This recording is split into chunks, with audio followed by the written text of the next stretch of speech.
السلام عليكم ورحمة الله تعالى وبركاته. كنتمنى تكونوا بخير وعلى خير ان شاء الله. عواشركم مبروكة، الله يدخل عليكم رمضان ان شاء الله بالصحة والسلامة وباش ما تمنيتو. اليوم ان شاء الله غادي نحضروا سلو او السفوف، كل منطقة واش كتسميه وكل منطقة وطريقة التحضير ديالها. اليوم ان شاء الله غادي نشارك معكم انا طريقتي. بسم الله على بركة الله. اول حاجة عندي هنا الدقيق، كيلو ديال الدقيق اللي حمرته في الفران. ممكن انكم تحمروه في الكوكوط اولا في المقله فوق البوطه، هو ما تحيدوش من حداه الا كنتو غتحمروه، تبقاو اولا تديوه الفران ديال الزنقه، كل واحد شنو كيبغي. غير هو خاصكم تبقاو واقفين حداه، ما تغفلوش عليه باش ما يتحرق لكمش. وثاني حاجه، واحد الملاحظه، الا كنتو باغيين ديروا كيلو ضروري انكم خاصكم تزيدوا واحد شويه فوق من داك القياس اللي بغيتو. بحال انا درت كيلو و250، يلا بقات ليا كيلو و70 غرام.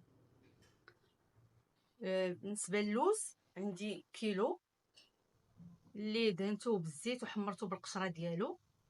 النص ديالو هرمشتو، ما لينتوش بزاف، خليته مهرمش، والنص طحنته هكا حتى خرج لي دم ديالو. الا ما كانش عندكم الطحانه كطحن مزيان، غتاخذوا شويه من هذيك الزبده اللي غادي نكونوا ذوبنا باش نخلطوا بها سليلو، وغادي نضيفوها على هذاك اللوز باش تخرج لينا هكا هاد ليدان. اولا الناس اللي من الافضل انهم يطحنوه في الزنقه احسن، عند الناس اللي مختصين في هذا الشيء. كاوكاو عندي نص كيلو ديال الكاوكاو، درت الكاوكاو اللي ما عندوش القشره، حمرته حتى هو في الفران. قبل ما نحمرو دهنته بشويه ديال الزيت، النص هرمشتو هكا، والنص حتى هو طحنته حتى خرج هاد الليدان ديالو. نفس الشيء بالنسبه للزنجلان، درت كيلو، النص هرمشتو هكا، والنص حتى هو طحنته هكا على هاد القوام. عندنا هنا سكر كلاصي.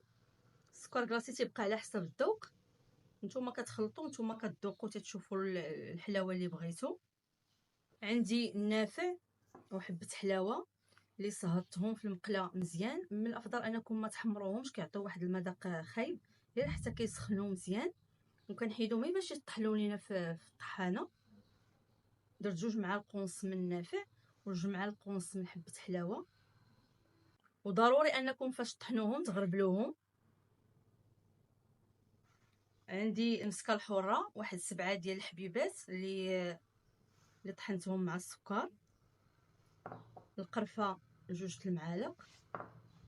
الملح حتى هي ضروري انكم ديروا واحد شويه تاع الملح. الزبده حيوانيه اللي ذوبتها حتى تحيد منها الحليب وداك الماء اللي كيكون فيها، ونبقاو نصفيو ونحيدوا لها ديك الكشكوشه اللي كتكون من الفوق. كتولي عندنا بور نوازيت، كيكون واحد اللون فيها زوين وكتعطي واحد المذاق رائع للسليلو. دابا غادي ندوزو للمرحله ديال نخلطوا المكونات كلها. ناخذ شي حاجه كبيره، اي حاجه عندكم كبيره، بانيو اولا شي قصعه تكون كبيره باش تلقاو راحتكم باش في التخلاط. بالنسبه للدقيق ضروري انكم تغربلوه هكا باش يتحيد منه هذا الشيء هذا. من بعد ما غربلت الدقيق كله، دابا غادي نعاود نذكركم بالمقادير. كيلو ديال الدقيق درت فيه نص كيلو ديال الكاوكاو، كيلو ديال الجنجلان،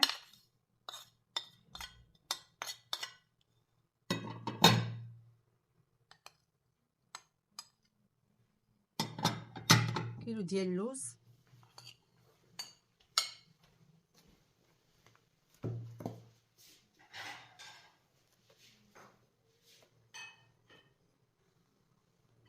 دابا غادي ندير اللوز اللي طحنتو هكا مزيان حتى طلق ليا اليدان. نفس الشيء الكاوكاو والزنجلان.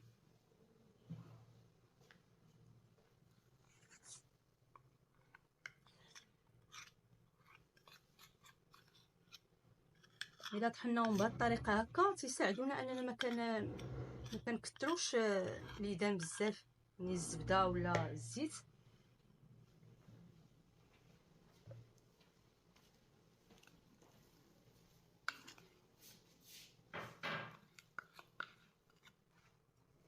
الكوزه غادي نحك واحد شويه،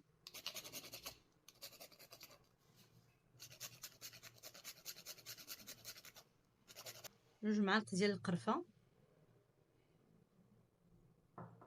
القرفه حتى هي حسن ديروا شي حاجه اللي جديده طحنتوها على يديكم اولا شريتوها من شي حد اللي تكون مطحونه هي جديده.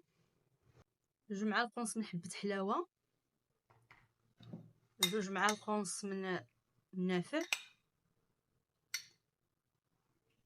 المسكه الحره، واحد شويه تاع الملحه، سكر كلاصي كي قلت لكم تيبقى على حسب الذوق، ضروري تغربلوه حتى هو باش ميبقاوش فيه هاد الحبيبات.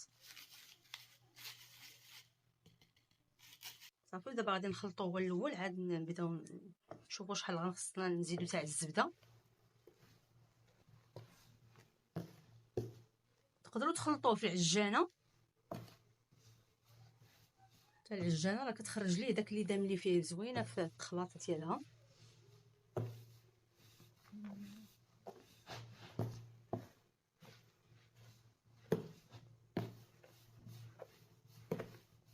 السلو راه تيبغي يدلك مزيان.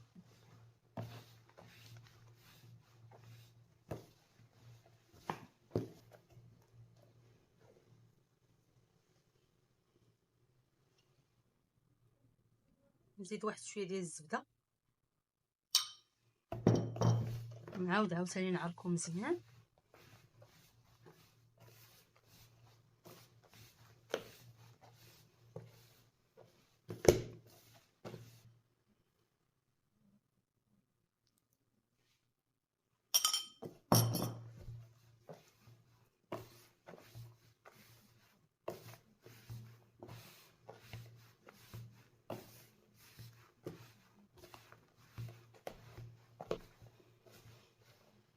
كي شفتوا معايا في الاول كان تيبان انه باقي ناشف، غير عطيتو شويه دليك وهو يخرج داك الليدان اللي فيه. هانتوما دابا شفتوا كيبقى تيولي تيتجمع، تيولي لنا بحال هكا. صافي غنزيدو واحد شويه تاع الدليك ونتلاقاو ان شاء الله في الشكل النهائي.